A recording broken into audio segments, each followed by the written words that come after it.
I, Sayogita, Assistant Professor in Vyani Group of Colleges. Today I welcome you all on behalf of Guru KPO to deliver my lecture on the topic Respiration in Insects. Respiration, insects में जो respiration है उसको हम tracheary respiration या फिर tracheal respiration भी बोल सकते हैं। तो जो मेन ऑर्गन्स रिस्पॉन्सिबल है ट्रैकियल रेस्पिरेशन में वो है ट्रैकिया, और जो ऑर्गेनिज्म जिसका हम एग्जाम्पल दे सकते हैं ट्रैकेरी रेस्पिरेशन के लिए वो है कॉकरोच। इसके बाद अगर हम बात करते हैं रेस्पिरेशन में और उसमें इंक्लूड होने वाले ऑर्गन्स की, तो जो कॉकरोच है उसकी बॉडी दो पार्ट्स में डिवाइडेड होती है। एक तो थोरेसिक पार्ट और थोरेक्स पार्ट भी बोल सकते हैं, और एक एब्डोमिनल पार्ट। तो जो थोरेक्स पार्ट है वो तीन पार्ट्स में डिवाइडेड है। जो अपर सेगमेंट है उसको बोलते हैं प्रोथोरेक्स, बीच वाले सेगमेंट को बोलते हैं मेसोथोरेक्स, और जो लास्ट सेगमेंट है उसको बोलते हैं मेटाथोरेक्स। अब जो मेन रेस्पिरेशन के लिए जो मेन ऑर्गन्स हैं या फिर मेन जो हम बोल सकते हैं कि स्पाइरकल्स रिस्पॉन्सिबल हैं, मतलब अगर जो एयर है उसका अगर वो इनहेलेशन करते हैं तो वो स्पाइरकल्स के थ्रू करते हैं। जो कॉकरोचेस हैं या फिर बाकी इंसेक्ट्स हैं तो उनकी बॉडी में स्पाइरकल्स प्रेजेंट होते हैं, और ये स्पाइरकल्स 10 होते हैं, मतलब 10 नंबर होते हैं इनके, 10 पेयर ऑफ स्पाइरकल्स प्रेजेंट होते हैं।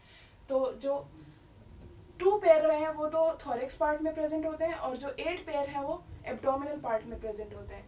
जो 2 पेयर ऑफ स्पाइरकल्स हैं वो जो थोरेक्स पार्ट में है वो है प्रोथोरेक्स और मेसोथोरेक्स के जंक्शन पे। एक स्पाइरकल प्रोथोरेक्स और मेसोथोरेक्स के जंक्शन पे प्रेजेंट होता है, और जो दूसरा स्पाइरकल है वो मेसोथोरेक्स और मेटाथोरेक्स के जंक्शन पे प्रेजेंट होता है। तो सेम इस साइड भी, ठीक है, पेयर ऑफ स्पाइरकल्स प्रेजेंट होते हैं। तो एक पेयर अपर सेगमेंट में उसके जंक्शन पे, और एक पेयर जो है स्पाइरकल्स का मेसो और मेटाथोरेक्स के जंक्शन पे। इसके बाद ये तो हो गए 2 पेयर ऑफ स्पाइरकल्स। इसके बाद 8 पेयर ऑफ स्पाइरकल्स जो बचते हैं वो एब्डोमिनल सेगमेंट्स में प्रेजेंट होते हैं। तो इसमें अगर हम पोस्टीरियर साइड से लेकर के, मतलब हम अपर रीजन से लेके लोअर रीजन की तरफ जाते हैं, तो यहाँ पे जो अपर 8 सेगमेंट्स हैं उनके अंदर स्पाइरकल्स प्रेजेंट होते हैं। जो दो लास्ट वाले सेगमेंट है उनके अंदर स्पाइरकल्स प्रेजेंट नहीं होते हैं, ठीक है, जो एनस पार्ट है इंसेक्ट का। अब इसके बाद हम ये बोल सकते हैं कि जो फर्स्ट स्पाइरकल है वो फर्स्ट सेगमेंट में। तो ऐसे करके मतलब 1 2 3 4 5 6 7 8 सेगमेंट्स में स्पाइरकल प्रेजेंट होते हैं in pair, same in this side also. इसके बाद ये जो स्पाइरकल्स हैं ये होलो सर्कुलर एक स्ट्रक्चर होता है, ठीक है, जहां से ये एयर का इनहेलेशन करते हैं। इसके बाद ये जो स्पाइरकल हैं ये ओपन होते हैं एक स्वेलन स्ट्रक्चर में जिसको हम एम्प्यूला बोलते हैं। ये स्वेलन स्ट्रक्चर जो आपको दिख रहा है ये एम्प्यूला है। ये जो स्पाइरकल्स प्रेजेंट होते हैं वो एकदम मेम्ब्रेन पे प्रेजेंट होते हैं, जो एक्सटर्नल मेम्ब्रेन होती है उस पे प्रेजेंट होते हैं। इसके बाद ये जो स्पाइरकल है ये ओपन होते हैं एक स्वेलन स्ट्रक्चर में। जो एक्सटर्नल मेम्ब्रेन पे जो स्पाइरकल्स प्रेजेंट हैं 10 पेयर ऑफ स्पाइरकल्स, ये ओपन होते हैं एक स्वेलन स्ट्रक्चर में जिसको हम बोलते हैं एम्प्यूला। एम्प्यूला जस्ट स्पाइरकल से जहां से इनहेलेशन होता है एयर का, उसके बाद जो एयर है वो इस स्वेलन स्ट्रक्चर में जाती है जिसको हम एम्प्यूला बोलते हैं। और एम्प्यूला फर्दर ओपन होता है ट्रैकेरी ट्यूब्स में। ये ऐसे ट्रैकेरी ट्यूब्स में ओपन होता है, हर एम्प्यूला ऐसे ट्रैकेरी ट्यूब्स में ओपन होता है, और ये ट्रैकेरी ट्यूब्स फर्दर ब्रांचेस के फॉर्म में डिवाइड होती है जिनको हम बोलते हैं ट्रैक्यूल्स। अब अगर हम फर्दर स्टडी करते हैं इन स्पाइरकल्स और स्पाइरकल्स जो एम्प्यूला में ओपन हो रहे हैं, ठीक है, तो इनको हम इसका एक स्ट्रक्चर हम देखते हैं कि कैसे ये पूरी प्रोसेस होती है। इसमें ये स्पाइरकल है जो मेम्ब्रेन स्ट्रक्चर पे जो प्रेजेंट होता है इंसेक्ट की।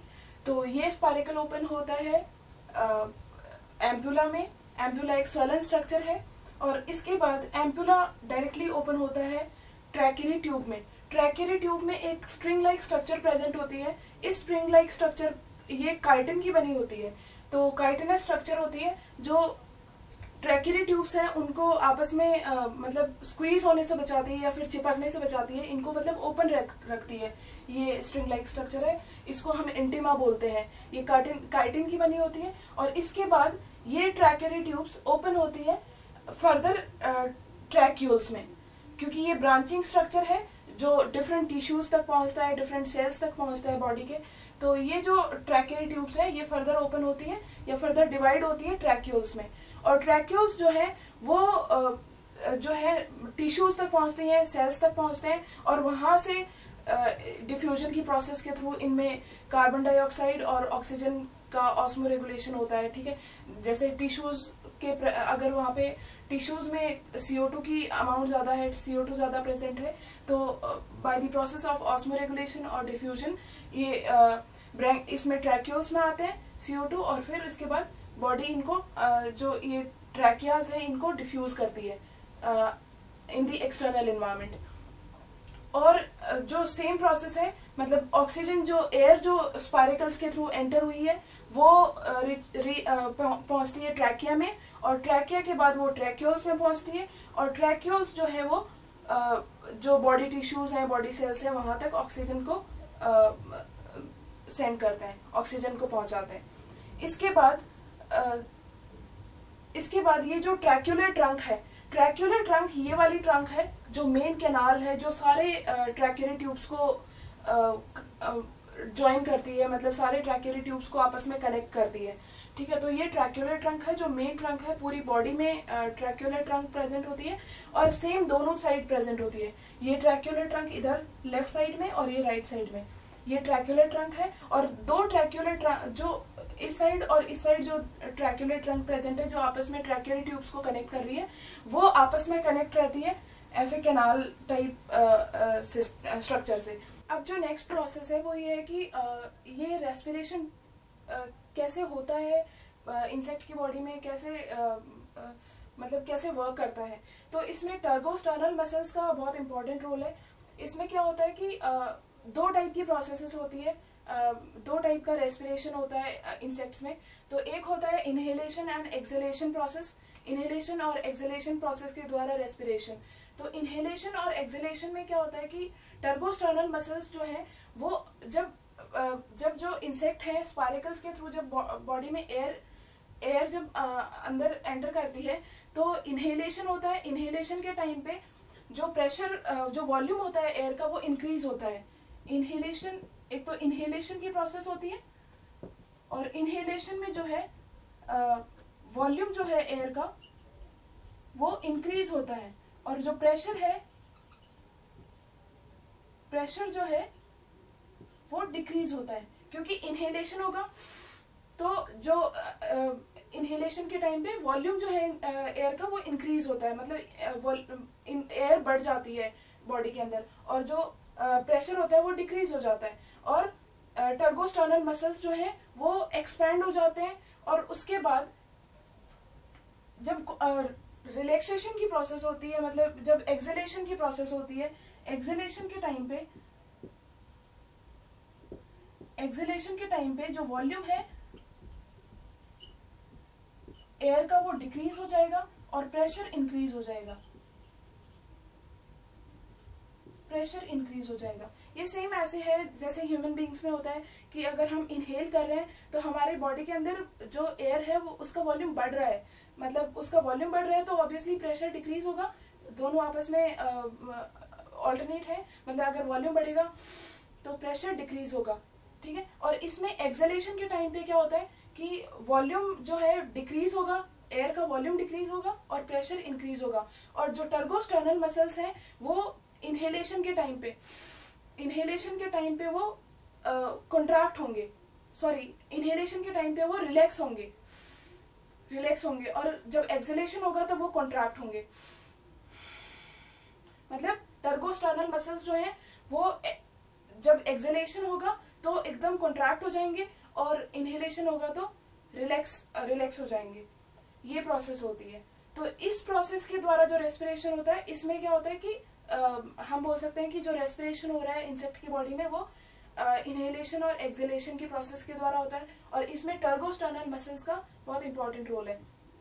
इसके बाद जो सेकेंड टाइप की प्रोसेस होती है रेस्पिरेशन की, वो होती है ये जो ट्रैक्यूलर सेल्स जो प्रेजेंट है, जो इनको ट्रैक्यूल्स को कवर करके रखते हैं। मतलब ये जो ट्रैक्यूल्स है ब्रांचिंग फॉर्म में, क्योंकि ये ट्रैकिया है और ट्रैकिया फर्दर डिवाइड हो रहा है ट्रैक्यूल्स में, और ट्रैक्यूल्स को जो कवर करके रखता है मतलब ट्रैक्यूलर सेल्स, ये एक फ्लूइड सिक्रीट करता है। ये सेल्स जो हैं, ट्रैक्यूलर सेल्स जो है, ये एक फ्लूइड सिक्रीट करते हैं, ट्रैक्यूलर फ्लूइड। और वो ट्रैक्यूलर फ्लूइड पूरी की पूरे इसमें ट्रैकिया में और प्लस एम्प्यूला में, यहाँ पूरी जगह फैला होता है, ट्रैक्यूलर ट्रंक में भी। तो ये ट्रैक्यूलर फ्लूइड जो है पूरी जगह फैला हुआ होता है। इसके बाद ये ट्रैक्यूलर फ्लूइड यहाँ तक पहुंच जाता है, मतलब स्पाइरेकल्स के जस्ट कॉन्टैक्ट में होता है, और स्पाइरेकल इस टाइम क्लोज रहता है। अब क्लोज क्यों रहता है वो बताती हूँ। क्योंकि जब इनहेलेशन और एक्सहेलेशन की प्रोसेस होती है ना, वो तब होती है जब बॉडी मूव कर रही होती है इंसेक्ट की, मतलब मूव कर रही होती है, मतलब या तो वो चल रहा है इंसेक्ट या फिर वो फ्लाई कर रहा है। तब टर्बोस्टर्नल मसल्स जो है वो एक बार कॉन्ट्रैक्ट होंगे, एक बार रिलैक्स होंगे, और उनमें इनहेलेशन और एक्सहेलेशन की प्रोसेस होगी, क्योंकि जो एयर है वो स्पाइरेकल्स के थ्रू एंटर हो रही है।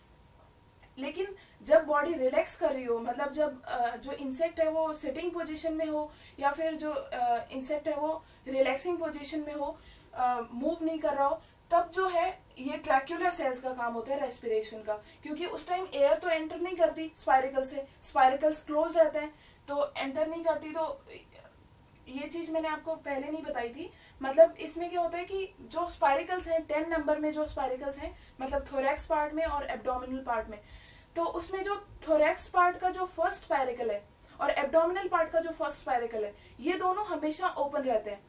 ठीक है, मतलब थोरैक्स पार्ट का फर्स्ट स्पाइरेकल और एब्डोमिनल पार्ट का फर्स्ट स्पाइरेकल ये हमेशा ओपन रहते हैं, चाहे बॉडी मूव कर रही हो और चाहे बॉडी रिलैक्सिंग पोजीशन में हो।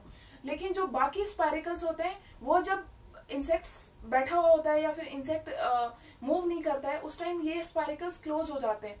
ठीक है, तो रेस्पिरेशन बंद हो जाता है। इनहेलेशन और एक्सहेलेशन प्रोसेस से जो रेस्पिरेशन हो रहा होता है, टर्बोस्टर्नल मसल्स का जिनमें रोल है, वो बंद हो जाता है। उस टाइम टर्बोस्टर्नल मसल्स ना कॉन्ट्रैक्ट करते हैं ना रिलैक्स करते हैं, और ये उस टाइप का इनहेलेशन और एक्सहेलेशन प्रोसेस से जो रेस्पिरेशन होता है वो बंद हो जाता है। उस टाइम जो बाकी स्पाइरेकल्स हैं फर्स्ट थोरैसिक रीजन के फर्स्ट स्पाइरेकल को छोड़ के और एब्डोमिनल रीजन के फर्स्ट स्पाइरेकल को छोड़ के, इन दोनों स्पाइरेकल्स को छोड़ के बाकी के जो बॉडी के स्पाइरेकल्स हैं वो बंद हो जाते हैं। तो इस टाइम जो रेस्पिरेशन होता है वो मेन ट्रैक्यूलर सेल से रेस्पिरेशन होता है। ट्रैक्यूलर सेल्स क्या करते हैं, एक फ्लूइड सिक्रीट करते हैं जिसको ट्रैक्यूलर फ्लूइड बोलते हैं। ठीक है, ये ट्रैक्यूलर फ्लूइड पूरी की पूरी ट्रैकिया में, ट्रैक्यूलर ट्रंक में, सब जगह फैल जाता है। ठीक है, अब ट्रैक्यूलर फ्लूइड जो है यहाँ तक कांटेक्ट में आ जाएगा, एयर के कांटेक्ट में आ जाएगा, क्योंकि स्पाइरेकल जो है वो क्लोज्ड है, तो एक मेम्ब्रेन से क्लोज्ड है ना, और ये मेम्ब्रेन जो है डिफ्यूजन के प्रोसेस के थ्रू एयर से कांटेक्ट में है, क्योंकि बाहर जो एक्सटर्नल एनवायरनमेंट है उसमें एयर है। तो यहाँ पे ये ट्रैक्यूलर फ्लूइड जो है, यहाँ से जो टिश्यूज हैं, ये टिश्यूज हैं, सेल्स हैं बॉडी के, जहां तक ये ट्रैक्यूल्स पहुंचे हुए हैं, तो इनसे क्या करता है डिफ्यूजन के प्रोसेस के थ्रू, ऑस्मोरेगुलेशन की प्रोसेस के थ्रू, क्योंकि टिश्यूज और सेल्स के पास CO2 की अमाउंट ज्यादा है, CO2 ज्यादा है, तो ये डिफ्यूजन या ऑस्मोरेगुलेशन के प्रोसेस के थ्रू ये ट्रैक्यूलर फ्लूइड में आ जाते हैं। मतलब ट्रैक्यूलर फ्लूइड जो ट्रैक्यूल्स के अंदर प्रेजेंट है, ये जो CO2 है वो ट्रैक्यूलर फ्लूइड के अंदर मिक्स होकर के यहाँ एम्प्यूला तक पहुंच जाती है, और एम्प्यूला के बाद यहाँ पे ऑस्मोरेगुलेशन की प्रोसेस होती है और डिफ्यूजन। तो डिफ्यूजन और ऑस्मोरेगुलेशन की प्रोसेस के थ्रू क्या होता है कि जो CO2 है वो बाहर निकल जाती है और ऑक्सीजन जो है वो अंदर आती है। मतलब अगर यहाँ पे CO2 का अमाउंट ज्यादा होगा, मतलब ट्रैक्यूल्स में और एम्प्यूला में, ट्रैकिया में, यहाँ पे अगर CO2 का अमाउंट ज्यादा होगा जो ट्रैक्यूलर फ्लूइड है उसके अंदर, तो यहाँ पे जो एयर है उसके जब कांटेक्ट में आएगा ये स्पाइरेकल्स के थ्रू, क्योंकि यहाँ पहुंचेगा ये फ्लूइड, तो यहाँ पे इसके अंदर CO2 ज्यादा है, तो इसके एयर के कांटेक्ट में आएगा, तो जो बाहर एक्सटर्नल इन्वायरमेंट में जो एयर है वो एंटर करेगी, हायर कॉन्सेंट्रेशन से लोअर कॉन्सेंट्रेशन में जाएगी। ठीक है, क्योंकि यहाँ पे कॉन्सेंट्रेशन ज्यादा है एयर का, और यहाँ पे कॉन्सेंट्रेशन ज्यादा है ऑक्सीजन का, और यहाँ पे जो ट्रैकियाज हैं, ये जो ट्रैक्युलर फ्लूइड है, हाँ ट्रैक्युलर फ्लूइड जो है उसके अंदर ऑक्सीजन का कॉन्सेंट्रेशन कम है, तो ऑक्सीजन जो है हायर कॉन्सेंट्रेशन से लोअर कॉन्सेंट्रेशन की तरफ मूव करेगी और ऐसे जो ऑक्सीजन है वो इसके अंदर आ जाएगी, ट्रैक्युलर सेल्स के अंदर आ जाएगी और ट्रैक्युलर सेल्स के थ्रू, ट्रैक्यूल्स के थ्रू ये बॉडी सेल्स तक पहुंच जाएगी, टिश्यूज तक पहुंच जाएगी। और यहाँ पे जो टिश्यूज से जो CO2 कलेक्ट हुई है वो एक्सटर्नल एनवायरनमेंट में डिफ्यूज हो जाएगी, क्योंकि यहाँ पे CO2 का अमाउंट ज्यादा है तो वो हायर कॉन्सेंट्रेशन से लोअर कॉन्सेंट्रेशन की तरफ जाएगा। तो ये प्रोसेस होती है पूरी, मतलब जब बॉडी एक्टिव फॉर्म में हो कॉकरोच की या फिर किसी इंसेक्ट की, बॉडी एक्टिव फॉर्म में होती है मतलब बॉडी मूव कर रही होती है, तब टर्गोस्टर्नल मसल्स जो हैं वो कॉन्ट्रैक्ट करते हैं और रिलैक्स करते हैं। कॉन्ट्रैक्ट करते हैं जब एक्सहेलेशन की प्रोसेस होती है और रिलैक्स करते हैं जब इनहेलेशन की प्रोसेस होती है। और इनहेलेशन की प्रोसेस के टाइम पे वॉल्यूम इंक्रीज होता है और एक्सहेलेशन की प्रोसेस के दौरान वॉल्यूम डिक्रीज होता है। और वॉल्यूम इंक्रीज होगा इनहेलेशन में तो प्रेशर जो है वो डिक्रीज होगा, और एक्सहेलेशन में अगर वॉल्यूम डिक्रीज होगा तो प्रेशर इंक्रीज होगा। ठीक है, ये हो गया। और इसके बाद दूसरी प्रोसेस हो गई ये ट्रैक्युलर फ्लूइड वाली, जब बॉडी रेस्ट कर रही होती है, इंसेक्ट की बॉडी रेस्ट कर रही होती है या फिर वो रिलैक्सिंग मोड में होता है, तो ट्रैक्युलर फ्लूइड्स, ट्रैक्युलर सेल्स जो हैं वो ट्रैक्युलर फ्लूइड सिक्रीट करते हैं और वो फ्लूइड यहाँ से सेल्स और टिश्यू से CO2 लेके जाता है और डिफ्यूजन की प्रोसेस के थ्रू या ऑस्मोरेगुलेशन की प्रोसेस के थ्रू वो CO2 एक्सटर्नल एनवायरनमेंट में सिक्रीट करता है और यहाँ से कंज्यूम करता है ऑक्सीजन को। ऑक्सीजन यहाँ से कंज्यूम होती है और एम्प्यूला में पहुंचती है और फिर ट्रैकिया में और फिर ट्रैक्यूल्स में और फिर बॉडी सेल्स तक। Thank you so much for watching this video. Please like, subscribe and share our YouTube channel Guru KPO।